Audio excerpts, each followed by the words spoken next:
Hi, everyone. I'm Beth with Mother Cover. We put together a series called The 4 Pillars of Parental Leave that focuses on what actually makes parental leave work in practice. The 4 connected pillars we've dove into are policy and clarity, understanding the financial impact of leave and budgeting appropriately, work coverage and transition planning, and return to work. But of course, understanding pillars is one thing and putting them into practice in an organization is another. So this is a follow-up conversation focused specifically on HR leaders who are trying to improve parental leave within their organization and figure out what to do next. And with that, I am so glad to be joined by Dr. Amy Beacom, founder and CEO of the Center of Parental Leave Leadership and author of the Parental Leave Playbook, which I have right here. Amy is the leading expert in the space and has spent years helping organizations and working parents navigate parental leave in a more intentional, evidence-based way. So, Amy, I'm so thankful to have you here, the person who literally wrote the book on parental leave. Thank you for having me, Beth. I am so happy to be talking to you and having someone in this space really focusing on one of the biggest issues around this time frame, which is coverage. And the United States is barely just stepping into starting to get their head around that. It's amazing to be in this space. There's lots that we can do to improve it that feel like low-hanging fruit that aren't huge things that organizations need to overhaul to do. And that, I think, is what we'll hopefully come away from these conversations with, is those practical tips of there's a lot of room for improvement, but it's not rocket science. It's not rocket science. I say it all the time. I have slides. It's not rocket science. Well, let's get right into it then. For HR leaders developing or updating a parental leave policy, what are the most important things to understand upfront? Yeah. To really understand and go into it not as a policy project, go into it as a systems project, a systemic change project, a communications project. It's a big project. That doesn't mean it has to be expensive or take a lot of resources, but it does mean you have to shift your perspective in what you're doing. So usually HR is tasked with writing a policy, looking at a policy, benchmarking a policy. And what I'm really encouraging everyone to do in our work is think through, what is the goal of this policy? What is it that you want this to accomplish for your organization? Are you checking a box, or are you really harnessing the opportunity in front of you to communicate your company values, your organizational brand, to entice people to join your organization? How are you really using this moment that is so critical to we estimate roughly 80% of employees will become a parent at some time in their career life cycle. It's a normal plan for thing, but it really isn't being captured in the way that we hope everyone will soon capture it. And do you find that mostly companies are coming from it, that they're creating the policy for the first time when somebody is pregnant or and comes to, or I guess starting their family in a variety of different ways? But what's the process that they're going through? Yeah. Unfortunately, in the United States, you may know, this is different everywhere. It's a patchwork of different answers depending on what state I'm in, what a company within that state. So we have, if you're an HR person headquartered in a place that has paid leave, or you have remote employees who are in a paid leave state, you're having to really consider the legal and the compliance parts of a policy. And so I'm not saying don't do that, but also harness it as this way to communicate your values. And so, once you're really clear on what you want that policy to do, you want it to be legally compliant. You want it to be easy to understand. You want to use language that doesn't feel dehumanizing and alienating. Once you're doing those things, then you want to start to sort of shift into this, what is the actual experience of the people who are using this policy, and putting yourself in those shoes. So Beth, can you Can you repeat the question? Because I'm still sort of hung up on the like, what do you do when you're creating a policy? Because in the US, you can't, there's no easy answer to Yeah. what it is. Yeah, no, I was thinking of when most companies are creating their parental leave for the first Okay. time. Are they doing it proactively as part of kind of a group of policies that they're putting together, or is it mostly, in your experience, reactionary of, oh no, we need one because this is the first time we have somebody going out on leave? Historically, it's reactionary. More and more, thankfully, we are seeing people understanding that it is a way to attract talent. So as they're growing, or they're maybe in a field where there's a norm of a paid leave policy. So tech started, they're the classic ones who started many, many years ago. If you were in tech and you were starting your company, you wanted to have a paid leave policy or nobody was going to come work for you. So there's some of that, but there's also the this the other types of companies that are like just hanging on, trying to keep up with all the things that need to happen in HR. And then they have a person going on leave and they're like, I don't know. I don't know how to handle this. What do we do? You're my guinea pig. We're going to create this together. Let's do it. And then, of course, there's larger companies that are hiring HR consultants or having, HR departments that are doing it. But it's all over the place. When shifting, I guess, to a more established company that has an existing policy, so versus creating one from scratch and they're evaluating an existing policy, what are the key areas that HR leaders should focus on that can maybe identify some gaps in their existing policy? Yeah, a lot of companies do come in that way where they have a policy and they're looking to expand it. So that is a lot of people call us in exactly that spot. And it really is that first getting clear on your goal. What is it? And then um, making sure that policies, I think we sort of go in with 5 things. So what's the policy goal? Is it clear? How is it being written? What is that clarity? Is it equitable? Is it really thinking about how you're setting up quality in your leadership pipeline within your company? So that, and when I'm talking about equity, it's the types of ways that people form families, that it's gender neutral, that it's benchmarked against your industry of base time. If you're in a state with paid leave for 12 weeks, that you're at least doing that. And then there's also the manager capability piece that we have people consider when they're thinking about policy. So that HR should focus on, because a policy, I've said it for 10 years, is only as good as the paper it's written on. And if that is not a policy that can be put into your organization in ways that are helpful through that manager, because that is, I heard in one of the earlier pieces, you were talking about the manager lottery. We talk about it as the boss lottery. Like, did you win the boss lottery or did you not win the boss lottery? But we believe that the boss lottery can be taught, and we have 3 different trainings to do it, and they work very well. They're evidence-based and proven and NIH funded. So it's that manager component needs to be considered when you're thinking about the policy. So that, are you communicating it to your manager? And then the 5th one that we always think about in a policy is coverage and continuity, which is why I'm so excited to be here today talking about this piece, because if you have a policy that isn't considering behind the scenes what that cover plan looks like for your human resources through HR, then your policy is going to fail. Like, it's not going to work.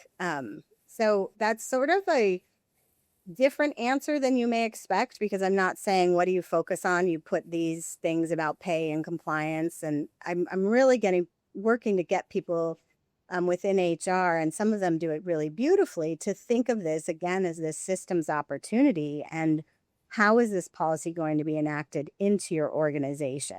How are you, by creating the policy, setting up those pathways to make it a effective and useful policy?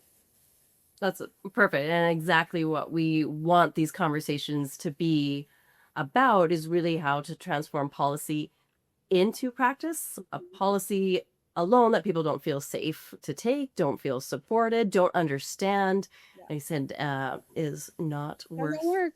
the paper. It doesn't work the paper. Yeah. And calling out equity, I think, is really important too, even for those of us who live and breathe this space. I caught myself at the beginning saying, when somebody announces their pregnancy, that isn't how all families start. And even just recognizing that and just being more aware that our policies need to be written that way, but we need to think about that as we're operationalizing Right. them too. Language is Yeah. so key. I mean, it's how you communicate your values. If your policy says when a woman goes to give birth, this is what she gets, that is a very different message to your employees than when a parent welcomes a child into their family, this is how much time they get. Those are different messages. And so that's why I started with what's your goal and being very clear on that goal and what are you trying to communicate through your policy, and then be obsessive about the details of that and how it's done. Bring in your communications team, bring in your marketing team, bring everybody in, and don't make it just an HR project. Make it a systems change project. Yeah. And then the focus on the managers is that critical piece, because we need to rig the lottery so more people can win it. Exactly. Get the golden ticket. Absolutely. So the equity piece maybe transitions a little bit into this as well, but curious if there are any other kind of blind spots or misconsiderations that you often are kind of coaching HR leaders through. I think the blind spot, I mean, first of all, HR is usually doing an incredible job trying to keep things afloat. So I want to be sure that anything You that can't be an expert on everything. can't be an You're being expert on pulled into them. exactly, Yeah. exactly. So blind spots are more just here's some places you can learn Yes. to pay attention. Uh, they are usually tasked with so much that is about compliance that the human side gets lost. And so most HR people that I know came into HR because they love humans, right? They want to make the workplaces better. And they often feel really like their hands are tied behind their back because they're stuck doing compliance and procedure and those types of things. So it's hard to, in the midst of that, pick your head up and see where you can help someone, so I'm trying to think blind spots. They usually have forgotten how hard it is. That's the biggest blind spot. They've usually just been far enough away from it themselves. Becoming a parent is what I'm talking about.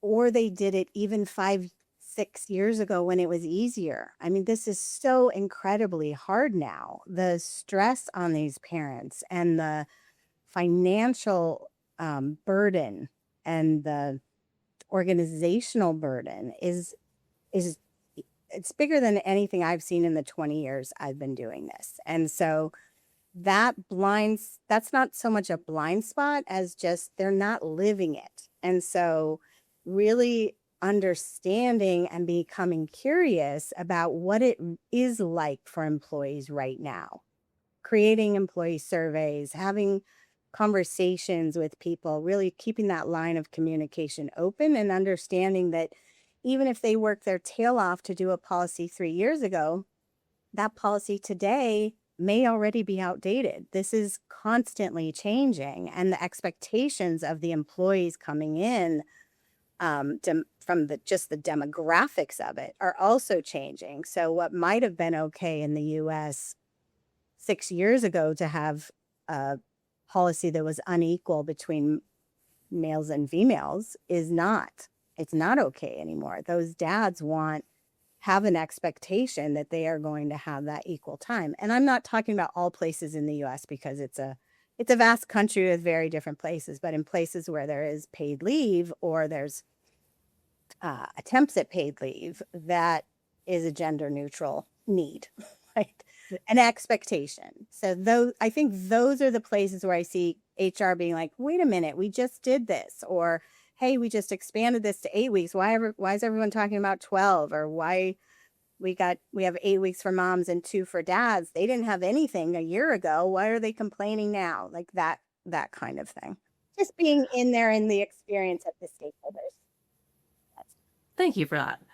Once gaps are identified, how can HR leaders build a business case that resonates with executives and financial kind of stakeholders? Because we hear this often of that HR would love to do a million different things that help support parental leave or just the employee experience in general, but sometimes can get roadblocked of they're not ultimately the decision makers on some of these things. What are things that you've seen useful for them to help build that business case?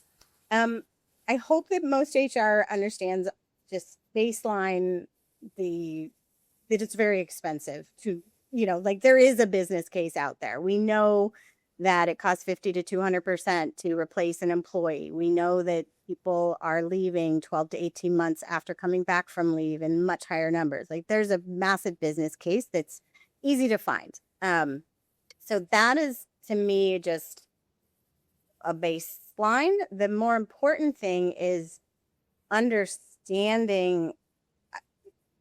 If you go, the easy answer is go make a baseline, make an ROI case. Go make an ROI case. That's all that they'll hear.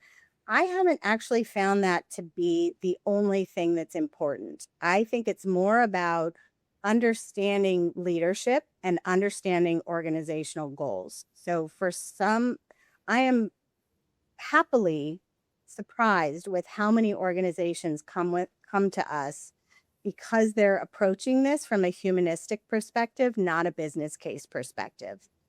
And that comes from leadership, right? Like they're setting that culture within that organization. So understanding who you're dealing with is the first place to start. I worked with an organization where we had the leader was a brilliant man out of the military, and he had figured out and been taught how to do systems change within the military. And so one of the things that he did and we organized with him to do was he went to all the leadership first, the people who would be the naysayers or the people he would have to convince.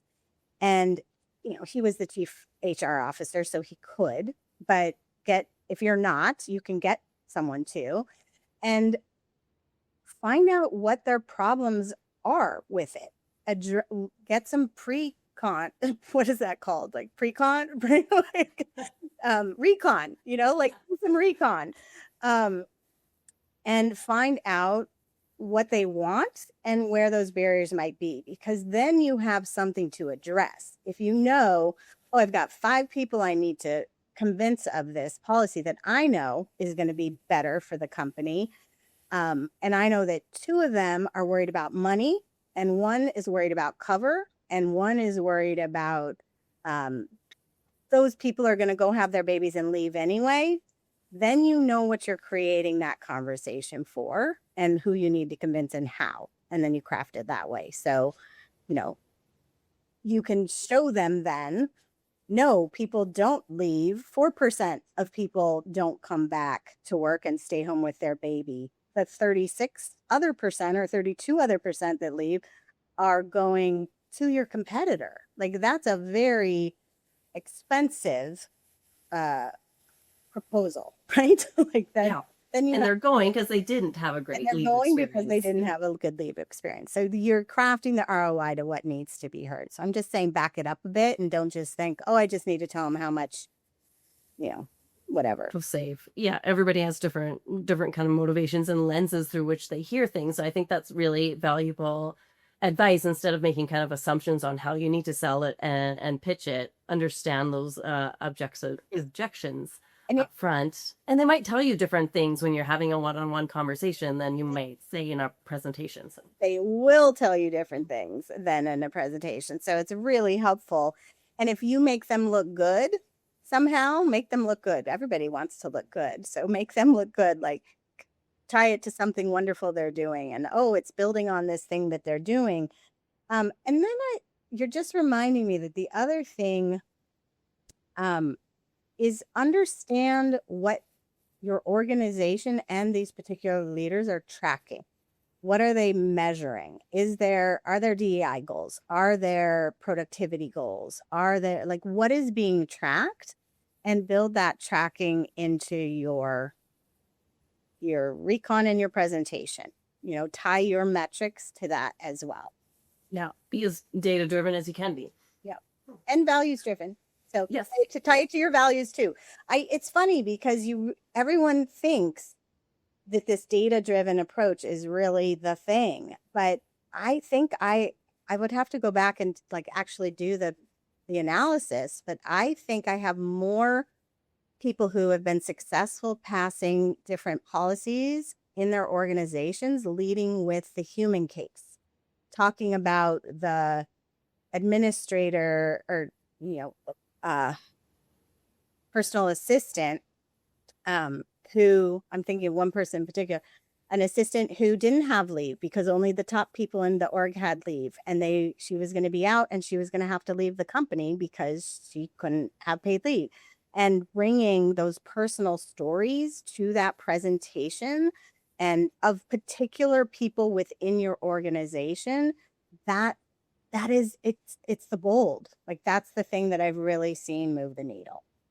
I love to hear that of it isn't just about the dollars and cents of it, though I think that's important to bring into the conversation, but to have kind of the people aspect of it lead the decisions that we're making. Yeah, that's what we want in more of our organizations. We're humans. We make emotional decisions. We don't make decisions off data. We make it off of emotions. So if you can give them the data that can help them grapple with that cognitive dissonance of making the decision from emotion so they don't have to, and they can say, oh, but this data proves it, but I know it's the right thing, everybody leaves feeling great. So if a complete overhaul isn't maybe feasible or what they can necessarily pitch at the moment, what are a few high impact areas of improvement that can be implemented relatively quickly? Great. I love the way you phrase that because they can be implemented quickly. There's many, many things, and they can be implemented for free. This is not you can do it. You can do it in-house. Hire an expert that will help you find, we do that all the time, but I also want to encourage those that don't have the budgets to not think this is something they can't, that only big companies can have, right? So easy things to start with. Create a leave guide.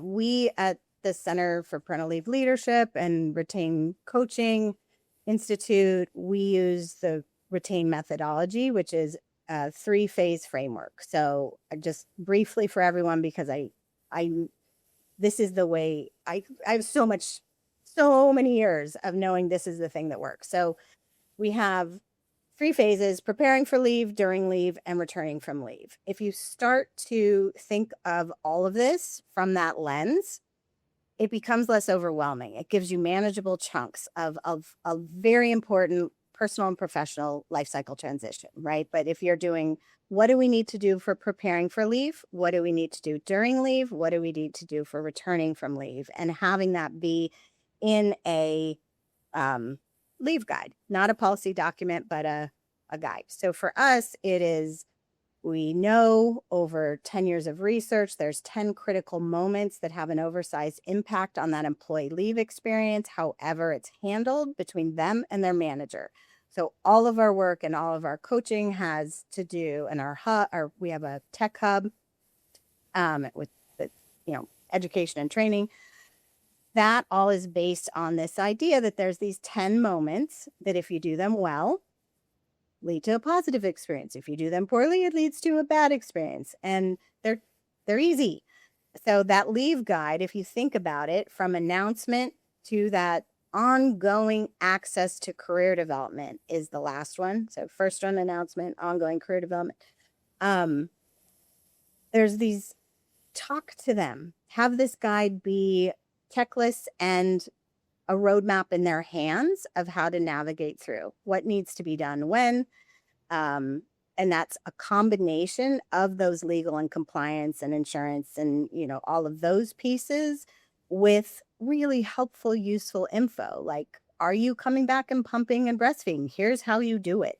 This is where you do it. Here's your sign up place. Uh, and all of our work is parent and manager aligned. And so what that means is we're saying to the parent, how you make your announcement sets the tone for the 3 phases of your leave. So what do you want to think about? How do you want to go in and prepare? You don't go in and say, I'm so sorry, I know it's a horrible time. You go in and say, I'm so excited about this opportunity. I want to make sure that this is set up well with you in partnership, manager, and looking forward to doing this with you, right? Like, that's a different message. Manager side, we're saying, we don't want our managers being like, oh my God, this is horrible. Can you do it? Can you give birth next year? We'll adopt next Hold it in. Right. Versus preparing ahead of time before you have a direct report coming to you and shocking you in the moment with this information. Practicing what you're going to say, and you're going to say, congratulations, this is awesome. I'm so excited for you. Let's get a regular cadence of meetings on the calendar and I'll walk with you through this. We got this. That's it. And then you go back in your office and go, oh my God, how are we going to do this? But you don't. So And then you call Mother Cover. And then you call Mother Cover and us, and you do that. So, part of that, I would say a second thing is putting in there when structured leave conversations are. Just add some structured leave conversations.